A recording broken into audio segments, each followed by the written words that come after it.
ধার্মিক বিশ্বাস অনুসারে শ্রাবণ মাসে শিবের শক্তি সর্বোচ্চ থাকে।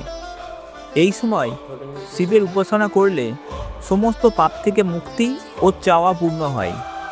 এটাই শ্রাবণী মেলার মূল ভাবনা, ভক্তি, আত্মসমর্পণ এবং মিলনের এক অপূর্ব চিত্র।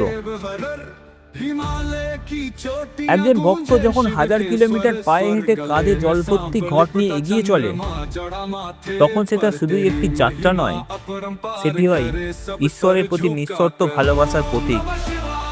এমনই এক অসাধারণ মিলনের উৎসব শ্রাবণী মেলা। প্রতি বছর শ্রাবণ মাসে ভারত ও বাংলাদেশ সহ বিভিন্ন দেশের লাখ লাখ ভক্ত ভেঙে পড়ে এক মহাযাত্রায়। গন্তব্য একটাই, বাবাধাম অর্থাৎ বাবা বৈদ্যনাথ ধাম। এই সময় আয়োজিত হয় শ্রাবণী মেলা, শিব ভক্তদের এক বিশাল মিলন মেলা। এই মেলায় ভক্তরা গঙ্গা থেকে জল সংগ্রহ করে বহু কিলোমিটার হেঁটে পৌঁছে দেন বাবার চরণে। এই যাত্রাকে বলা হয় কাঁধিয়া যাত্রা।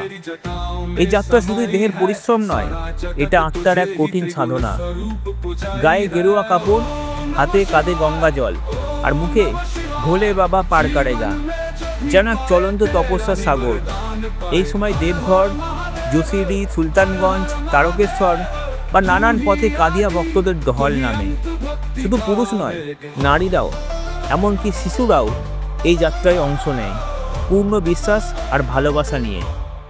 এই মেলা শুধুই কোনো উৎসব নয়, এটি হলো বিশ্বাসের উদযাপন, যেখানে ক্লান্তি নেই, অভিযোগ নেই, আছে শুধু একটাই ডাক, জয় বাবা বৈদ্যনাথ, ভোলে বাবা পার কারেগা।